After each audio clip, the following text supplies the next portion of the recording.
నమస్తే, welcome to off the record.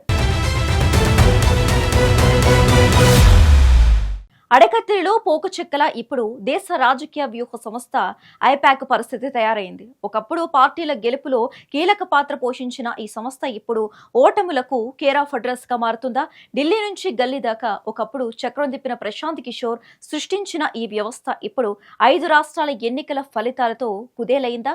ముఖ్యంగా ఏపీలో జగన్, బెంగాల్లో మమత, తమిళనాడులో స్టాలిన్ ను గట్టెక్కించడంలో ఐపాక్ ఫెయిల్ అయిందా? అసలు ఐపాక్ వైభవం వెనుక ఉన్న సీక్రెట్ ఏంటి? ఇప్పుడు జరుగుతున్న పతనం వెనుక ఉన్న కారణాలేంటి?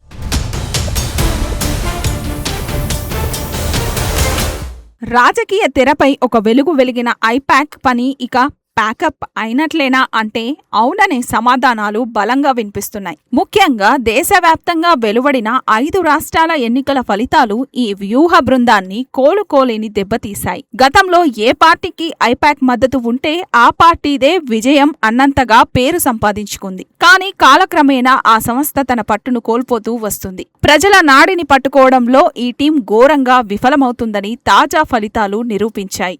ఏపీలో జగన్ ని గట్టెక్కించలేకపోయింది.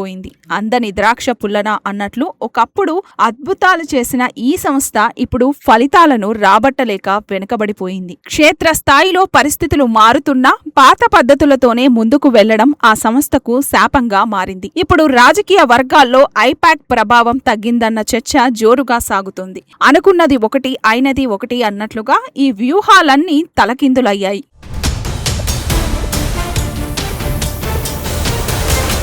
ప్రశాంత్ కిషోర్ ఈ సంస్థ నుంచి ఎప్పుడైతే తప్పుకున్నారో అప్పటి నుంచి ఐపాక్ పతనం మొదలైందని విశ్లేషకులు భావిస్తున్నారు. పీకే ఉన్నంతకాలం ప్రతి అడుగు ఆచితూచి పడేది. ప్రత్యర్థుల ఎత్తులను చిత్తు చేసే వ్యూహాలు సిద్ధంగా ఉండేవి. ఆయన నిష్క్రమణ తరువాత సంస్థలో అంతర్గత కుమ్ములాటలు మొదలై బలహీనపడటం ప్రారంభమైంది. సంస్థ వ్యవస్థాపకుడి అరెస్టు కూడా ఐపాక్ ప్రతిష్టను మసకబార్చింది. నాయకత్వాలేమీ స్పష్టంగా కనిపిస్తుండటంతో క్లయింట్ పార్టీలు కూడా అయోమయంలో పడ్డాయి. గతంలో కేజ్రీవాల్, మోదీ, నితీష్ వంటి నేతలకు విజయాలను అందించిన ఈ అమ్ముల్ పొదిలో ఉన్న ఇప్పుడు అస్త్రాలన్నీ అయిపోయినట్లు కనిపిస్తోంది. వ్యవస్థలో లోపాలు సరిదిద్దుకోకుండా విజయాలు ఆశించడం అత్యాశే అవుతుంది. ప్రజల ఆలోచనలు మారుతుంటే ఈ టీం ఇంకా డేటా అనాలిసిస్ చుట్టూనే తిరుగుతుంది. అందుకే వరుస పరాజయాలు పలకరిస్తున్నాయి.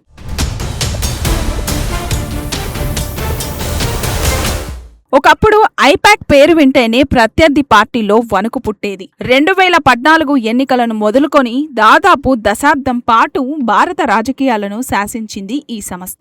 సోషల్ మీడియా మేనేజ్మెంట్ నుంచి క్యాంపెయిన్ డిజైనింగ్ వరకు అంతా కొత్తగా ఉండేది. కానీ ఇప్పుడు పరిస్థితి పూర్తిగా తలకిందులైంది. అధికారంలో ఉన్న పార్టీని తిరిగి గెలిపించడంలో ఐపాక్ వ్యూహాలు అట్టర్ ఫ్లాప్ అవుతున్నాయి. అధికార వ్యతిరేకతను తగ్గించే మంత్రం వీరి వద్దే లేదని వరుస ఫలితాలు చెబుతున్నాయి.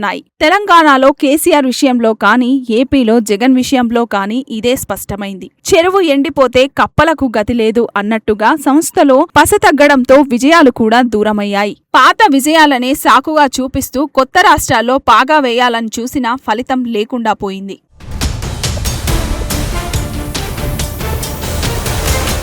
ప్రశాంత్ కిషోర్ వ్యూహాలు వేరే పార్టీలకు బాగా పనిచేస్తున్నాయి. కానీ ఆయన సొంతంగా బీహార్లో వేసుకున్న అడుగులు మాత్రం అనుకున్న ఫలితాన్నివ్వలేదు. అయినప్పటికీ రాజకీయ సలహాదారుడిగా ఆయన ఇమేజ్ ఇంకా తగ్గలేదని చెప్పవచ్చు. ఏపీలో గత ఎన్నికల సమయంలో కూటమికి ఆయన ఇచ్చిన సలహాలు కీలక మార్పులకు దారితీశాయి.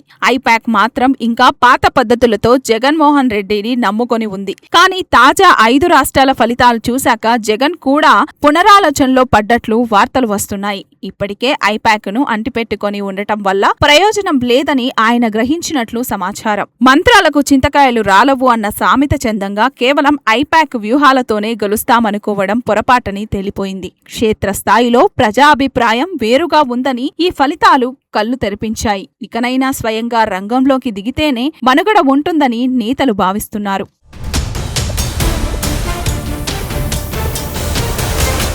ఐపాక్ వైభవం ఇప్పుడు చరిత్ర పుటలకే పరిమితం కాబోతుందా అన్న అనుమానాలు బలపడుతున్నాయి. సంస్థలో ఉన్న సీనియర్లు వెళ్లిపోవడం, కొత్తవారికి రాజకీయ పరిపక్వత లేకపోవడం ప్రధాన లోపాలుగా కనిపిస్తున్నాయి. అంకెల గారడీతో గెలుపు గుర్రాలను అంచనా వేయడం సాధ్యం కాదని తేలిపోయింది. ప్రజల భావోద్వేగాలను అర్థం చేసుకోవడంలో ఈ టీం విఫలమైంది. ఒకప్పుడు తిరుగులేని విజయాల రికార్డు ఉన్న ఈ సంస్థ ఇప్పుడు కనీస సీట్లు సాధించి పెట్టడం కూడా కష్టమవుతుంది. ముఖ్యంగా అధికార పార్టీలకు వీరు ఇచ్చే సలహాలు వాస్తవ పరిస్థితులకు దూరంగా ఉంటున్నాయి. పిట్టె కొంచెం కూతగనం అన్నట్టుగా ఐపాక్ చేసే హడావిడి ఎక్కువగా ఉంది, కానీ ఫలితం తక్కువగా ఉంది. ఈ వైఫల్యాల పరంపర ఇలాగే కొనసాగితే సంస్థ మూతపడటం ఖాయంగా కనిపిస్తుంది.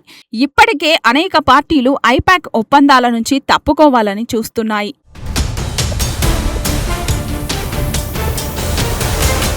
జగన్మోహన్ రెడ్డికి ఐపాక్ అంటే ఇప్పటికీ ఎంతో నమ్మకం.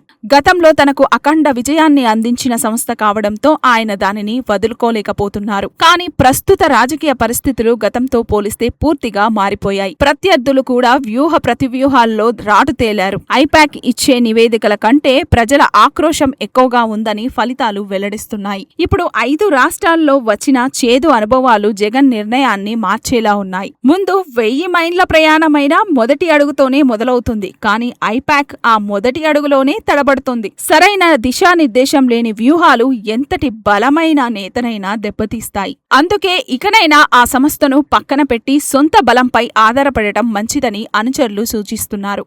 ఏపీ రాజకీయాల్లో ఇక ఐపాక్ ప్రస్తావన ఉండకపోవచ్చని గుసగుసలు వినిపిస్తున్నాయి.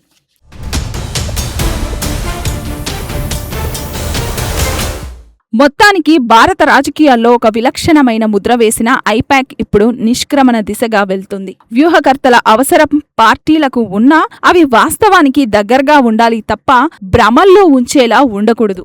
ఐపాక్ టీం క్లయింట్లను సంతృప్తి పరచడంపైనే దృష్టి పెట్టింది, కానీ నిజాన్ని చెప్పడంలో వెనుకబడింది. దీనివల్లే నేతలు ప్రజలకు దూరం కావడమే కాకుండా ఘోర పరాజయాలను చవిచూశారు. కుక్కతోక పట్టుకొని గోదారి ఈదినట్టు ఐపాక్ నమ్ముకున్న నేతలు ఇప్పుడు గట్టున పడలేక ఇబ్బంది పడుతున్నారు. ఈ ప్రభావం రాబోయే రోజుల్లో ఇతర ప్రాంతీయ పార్టీలపై కూడా పడనుంది.